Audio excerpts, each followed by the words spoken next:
Record ऊंचाई पर पहुंचने के बाद आई है थोड़ी प्रॉफिट बुकिंग। निफ्टी सेंसेक्स वगैरह में थोड़ा दबाव है। निफ्टी बैंक और निफ्टी फाइनेंस समेत कुल 5 इंडेक्स आज लाइफ हाई पर पहुंचे हैं। 5 बता दूं, Sensex, Nifty bank Nifty, Nifty finance और मिड कैप इंडेक्स, ये पांचों आज नए इतिहास बनाते दिखे। स्मॉल कैप शेयरों पर थोड़ा दबाव है। सरकारी कंपनियां और फार्मा शेयरों में ऊपरी स्तर से आई है प्रॉफिट बुकिंग।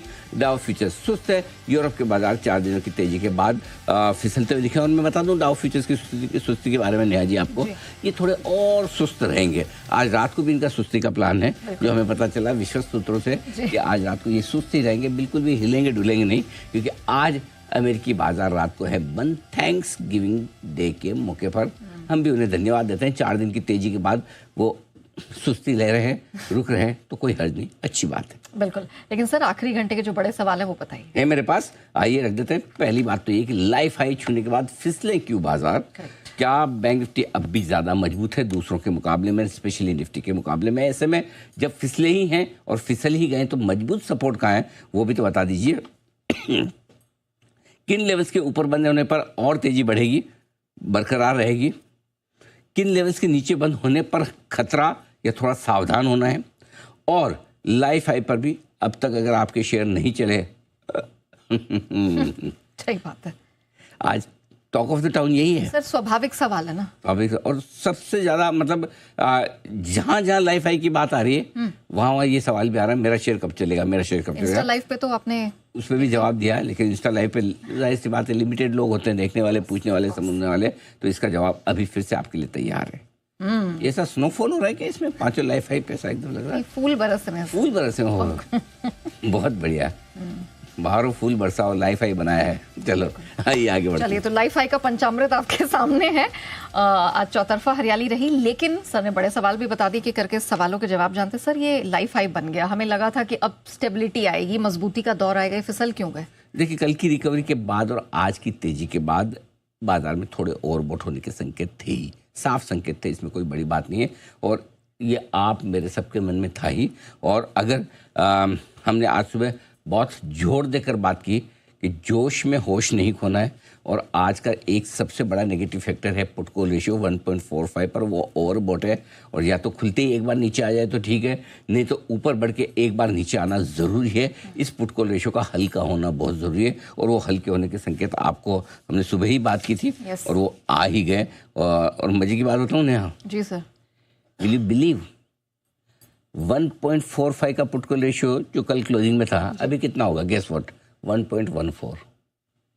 यानी कि 30 basis point put call ratio हल्का हो गया। तो यानी कि जो बाजार को हल्के होने की जरूरत थी वो हुआ है, हो गया है काफ़ी हद तक। तो ये ज़रूरी था। और निफ्टी ने लाइफ हाई, और आज सुबह हमने ऊपरी रेंज भी क्या दी थी? 25,250, 25,300, ठीक है। 25,325 के ऊपर खुले नीले आकाश में निफ्टी निकलेगा। आज का हाई 25,310 है। एग्जैक्टली उसी लेवल पर जाकर लाइफ हाई के पास 25,300 का जो अहम रेजिस्टेंस लेवल है वहीं पर रुका है। परफेक्ट, मतलब ये वो ऐसा एक्टर है जो डायरेक्टर के कहे अनुसार शॉट दे रहा है, एकदम बिल्कुल परफेक्ट शॉट जिसको कहते हैं डायरेक्टर, बिल्कुल वहीं जाकर रुका है। ऊपरी स्तर से एक अच्छी प्रॉफिट बुकिंग की आशंका जताई थी, वो आशंका हुई, सही भी हुई। दूसरा कारण ये था कि कल के सेशन देखकर हम थोड़े उत्साहित जरूर हुए थे कि एफआई ने भी बहुत खरीदा, घरेलू फंड ने भी बहुत खरीदा। सुबह मैंने दूसरा पॉइंट जो सावधानी का दिया था वो ये था कि है आंकड़े खरीदारी के, इसमें कोई डाउट नहीं, लेकिन 7,200 करोड़ की अगर भारतीय एयरटेल की डील का आप एडजस्टमेंट निकाल कर देखें तो उतनी ज़्यादा खरीदारी नहीं है जिसके दम पर कि आप 300 पॉइंट कल बढ़ जाएँ, है ना, और 100 पॉइंट आज और बढ़ जाएँ। और बैंक निफ्टी पर आप जिस तरह का लेवल ऊपर का देख लें तो थोड़ा सा उस हिसाब से रुकना बनता था। तो ये दोनों एडजस्टमेंट आपके सही साबित हुए। और एक और चीज़ जो सबसे बड़ी बात, जो हुआ वो हुआ, और जो हुआ स्क्रिप्टेड हुआ। हमें तो अंदाज़ा था ही, होना तो था ही। अब सुबह हो जाता तो ये सिंपल सी बात है इस मार्केट में, अगर सुबह आप कमज़ोर हो जाएंगे रिकवरी मिल जाएगी। सुबह गैप से खुल जाएंगे तो एक फॉल मिलेगा। और जब सुबह बढ़िया गैप मिले, लाइफ हाई पर पहुँचे और पुट कॉल रेशियो आपका हाई हो तो प्रॉफिट बुकिंग आना ये बढ़िया है। और बड़े लेवल के आसपास रुकना बाजार की सेहत के लिए हमेशा अच्छा है। कोई भी देखो, बड़ा लाइफ में कोई भी उसको रेस्पेक्ट करना चाहिए। आप जितना रेस्पेक्ट करेंगे बढ़ेगा, चाहे वो आपके गुरु हो, माता पिता हो, आपसे उम्र में बड़े हो, अनुभव में बड़े हो, और वहाँ से रेस्पेक्ट करके थोड़ा नीचे आ जाए, लेवल हो चाहे वो, फिर और वो बाजार की सेहत के लिए अच्छा है। तो जो कुछ हुआ है आज एकदम परफेक्ट मार्केट है। इस मार्केट से प्लीज़ किसी तरह की कोई कंप्लेन ना करें, एकदम सही चल रहा है। अब अगर हम उम्मीदें मार्केट से अनाप शनाप अनावश्यक और ज़्यादा लेकर बैठे, समस्या हमारी है। बिल्कुल, मार्केट को तो रिस्पेक्ट करना जरूरी है और लीडर के साथ भी आप बने रहना उतना ही महत्वपूर्ण है। जोश में होश ना गंवाएं, इसी की हिदायत, इसी के लिए सतर्क आपको आज सुबह किया गया था निफ्टी पीसीआर डेटा को देखकर, और रिजल्ट आपके सामने। सर वैसे तो आपने बता दिया कि अभी पीसीआर नीचे आ चुका है, लेकिन अभी भी क्या थोड़ा सतर्कता बरतने की जरूरत है, डरने की जरूरत है? नहीं, बिल्कुल नहीं। अच्छा, डरना किस बात का है? डरना तो अगर अभी भी आपका निफ्टी 26,200 के नीचे है और मेरा पुट कोट रेशियो 1.35 1.4 पे, तो मैं डरूंगा। अब 1.14 पे पुट कोट रेशियो किस बात का डर है? कोई डर नहीं है। अब तो करेक्शन हो गया और होना ही चाहिए था, और सही जगह पे आया करेक्शन। मैं 26,100 के आसपास उसके नीचे बायर हूँ। हाँ ठीक है।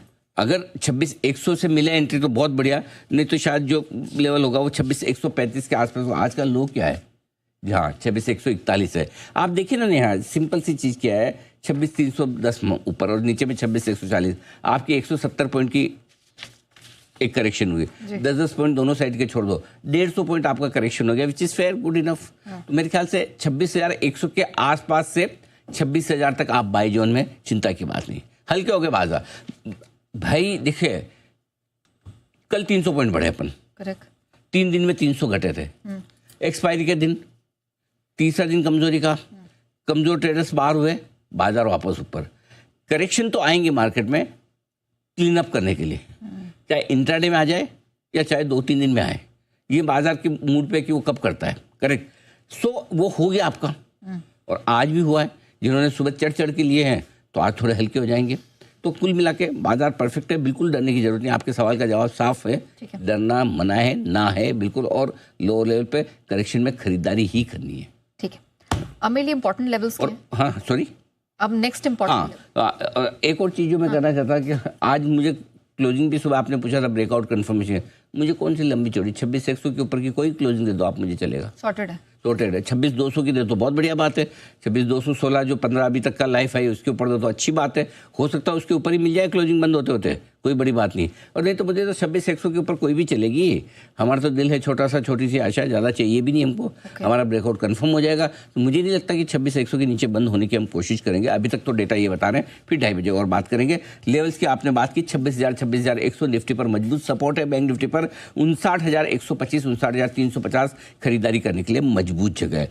जब अब निफ्टी 26,325 350 के ऊपर निकल कर टिके और बैंक निफ्टी 60,000 के ऊपर टिकने पर बढ़िया और नई तेजी बनेगी, तब तक अब आपका छोटा सा एक रुकावट का लेवल ऊपर हो गया। ये जब तक निफ्टी 25,850 और बैंक निफ्टी 58,800 के नीचे बनो, पूरी चीज़ों में नेहा जी इस लाइन को आप पढ़िए वापस से, मैं आपको याद करवाना चाहता हूँ।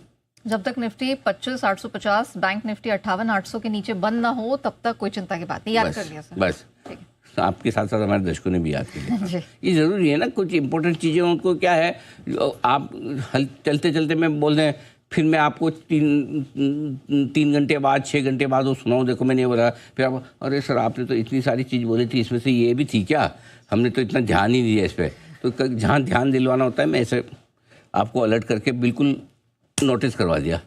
ये 2 लेवल घोट के पीछे ही है। जब तक इसके नीचे बंद ना हो आप तेजी में हैं। ओके ठीक है, क्लियर है। इसके नीचे बंद होने पर आप मुझे पूछ लेना सर अब क्या करूं।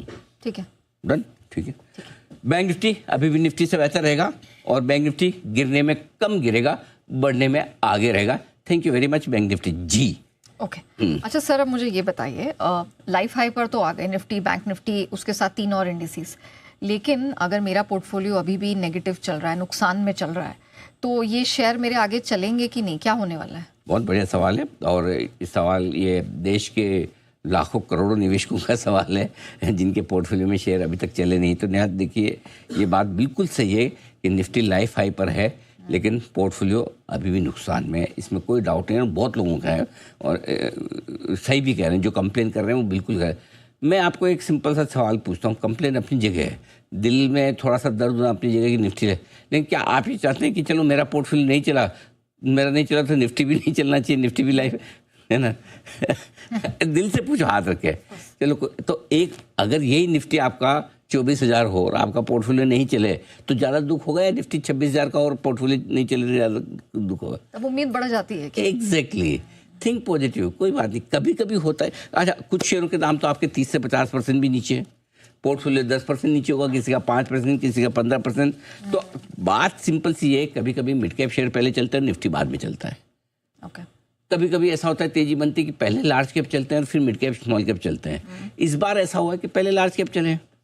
एक टाइम था 2024 का, आप देखो अप्रैल से लेके अगस्त तक का निफ्टी बेचारे से पड़ा रहता था, मिड कैप तो बिना ब्रेक के भाग रहे हैं। बिना ब्रेक के। हाँ? ऐसा लग रहा कि मतलब एक तो ढलान में है और ब्रेक फेल हो जाए तो सोचो क्या होगा। वो उस तेजी से भाग रहे। तब कभी लार्ज कैप ने तो कंप्लेन नहीं की कि भाई तुम दौड़े जा रहे हो, हमारा भी तो देखो हम पीछे रह गए, चल रहे हो, तुम जवान हो लेकिन बुजुर्गों का भी ख्याल रखो साथ में लेके, तब तो किसी ने कंप्लेन। तो कभी कभी क्या है लाइफ में, कौन पहले कौन बाद में, ये वक्त वक्त की बात, सिंपल सी चीज। क्लियर है?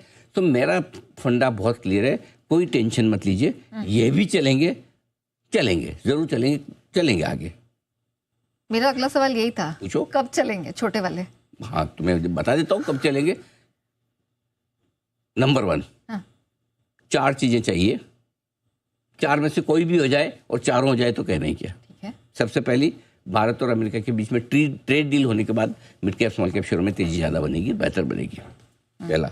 नंबर 2, अभी तक एफआई ने बेचना रोका है, शॉर्ट कवरिंग भी ढंग से शुरू नहीं की, खरीदने की बात तो दूर है। तो बेचना तो रोके, शॉर्ट कवरिंग शुरू करे, लेकिन उसका फायदा सिर्फ मिलेगा किसको? दिग्गजों को। जब दिग्गजों में एफआई की खरीदारी शुरू होगी तब लोकल फंड्स है ना नजर हटाकर स्मॉल कैप मिड कैप देखेंगे। अभी क्या हो रहा है, लोकल फंड्स का फोकस ही नहीं है छोटे शेयर खरीदने में, उनका फोकस पूरा लार्ज कैप। भले एफआई बेच रहे हो, भले लिक्विड चाहिए, अभी उनको भी वो कॉन्फिडेंस नहीं आया कि मिड कैप शेयरों में वो बाहर आ सकती है। तो एफआई एक बार खरीदना शुरू करें कैश में, उसके बाद मजा आएगा। तीसरी चीज, अगली तिमाही के नतीजे फिर से दमदार आ जाएं। इस तिमाही में थोड़ी सी राहत मिली है, अगली तिमाही में नतीजे दमदार आ जाए, उसके बाद आखिर में जो मिड कैप स्मॉल कैप शेयरों में थोड़ी खरीदारी तो है, वो इनडायरेक्ट वाली है। ले तो रहे हैं फंड, कहाँ ले रहे हैं? आईपीओ में जाके ले लेते हैं, राइट। प्रोमोटर की ब्लॉक डील में ले लेते हैं। अभी देखो आस्क ऑटोमोटिव की डील हुई, लिए है ना एसबीआई म्यूचुअल फंड ने, एलगी इक्विपमेंट की हुई, एसबीआई म्यूचुअल फंड ने लिए है ना। ऐसा नहीं कि मिड कैप ले नहीं रहे, ब्लॉक मिलता है ले लेते हैं, शांति से बैठ जाते हैं। तो ये 4 चीजें हैं, चारों हो जाए तो आंधी तूफान, तो चारों ना हो तो। अच्छा भाई, तो एक चीज बताऊं, जितने लोग मिड कैप स्मॉल कैप में दुखी है, मिड कैप इंडेक्स ने भी तो आज लाइफ टाइम हाई तो बनाया। अब मिड कैप इंडेक्स में भी प्रॉब्लम क्या है, इंडेक्स के जो शेयर बढ़ रहे हैं वो लोगों के पास नहीं है, जो नहीं बढ़ रहे हैं वो उनके पास रह जाते हैं। So ultimately mid cap small cap शेयरों में शेयर सिलेक्शन बहुत इंपॉर्टेंट है। अगर आपका शेयर सिलेक्शन सही होता तो आज मिड कैप इंडेक्स के लाइफ हाई बनाने का भी आप एंजॉय कर रहे होते, लेकिन कर नहीं पा रहे। बट कोई दिक्कत नहीं, अगर आपको अंधाधुंध वाली वो वाली तेजी चाहिए जो वंस अपॉन अ टाइम वाली थी, तो ये 4 चीजें चाहिए। ओके। अच्छा सर, अब मेरा एक सवाल है, एफआईआईज ठीक है, हम लगातार इंतजार कर रहे हैं कि कब आएंगे, जब आएंगे तब आएंगे, लेकिन अब भारत पर बुलिश होना वो शुरू हो चुके हैं। बुलिश नहीं, सुपर बुलिश हो रहे हैं। और कुछ डेटा मैं आपको बताता हूँ। ज्यादातर एफआईआई ब्रोकरेज ये मान रहे हैं कि निफ्टी जल्दी से 30,000 होने की तैयारी में है। और कौन से है ऐसे एफआईआई ब्रोकरेज जो मैं आपके सामने रख देता हूँ, जिन्होंने साल 2026 के लिए, अगले कैलेंडर ईयर के लिए सीएलए से 30,100 का टारगेट। जेपी मॉर्गन आज ही, हाँ थोड़ा इंडियनाइजेशन कर दिया नाम का मैंने, तो जेपी मॉर्गन आज ही 30,000 का टारगेट उन्होंने दिया। मकवारी ने 30,000 का टारगेट दिया है। गोल्डमैन ने 29,000 का टारगेट दिया। मॉर्गन स्टैनली का भी लगभग यही टारगेट है, लेकिन उन्होंने सेंसेक्स के लिए दिया है 1,07,000 का, HSBC का 94,000 का है। तो ये सारे टारगेट हैं आपके पास निफ्टी सेंसेक्स के, जो 2026 तक के अगले 12 महीनों के लिए, 13 महीनों के लिए है।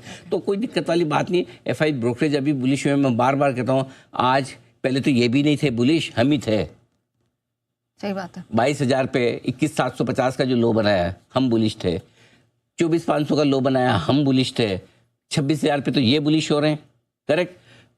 आज ये बुलिश हुए हैं, कल एफआईआई के फंड मैनेजर भी बुलिश होंगे। अभी तो ब्रोकर बुलिश हुआ है, फंड मैनेजर बुलिश नहीं हुआ है, वो भी होंगे, आएंगे खरीदारी करने जब आएंगे। अभी थोड़ा पैसा कहीं ज़्यादा बाहर बन रहा होगा तो ठीक है, अच्छी बात है। क्यों?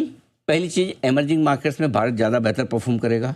ग्लोबल मार्केट्स में जितनी अनसर्टेनिटी है उसमें भारत ज़्यादा सेफ दिखता है, क्योंकि हम थोड़ा लोकली मजबूत हैं, हमारी लॉन्ग टर्म स्टोरी मजबूत हो रही है, क्योंकि हमने जो कुछ रिफॉर्म्स किए हैं, बदलाव किए हैं, फिजिकल और हमारी मॉनेटरी पॉलिसी जो मजबूती से दोनों साथ चल रही है। फिजिकल डिसिप्लिन है, वित्तीय घाटा काबू में, मॉनेटरी पॉलिसी आरबीआई की जय हो, लगातार ब्याज दरों में कटौती और एकदम परफेक्ट तरीके से चला रहे हैं। बिल्कुल घरेलू डिमांड बहुत ज़बरदस्त है, कंजम्पशन हमारा बढ़ रहा है, कोई टेंशन है नहीं।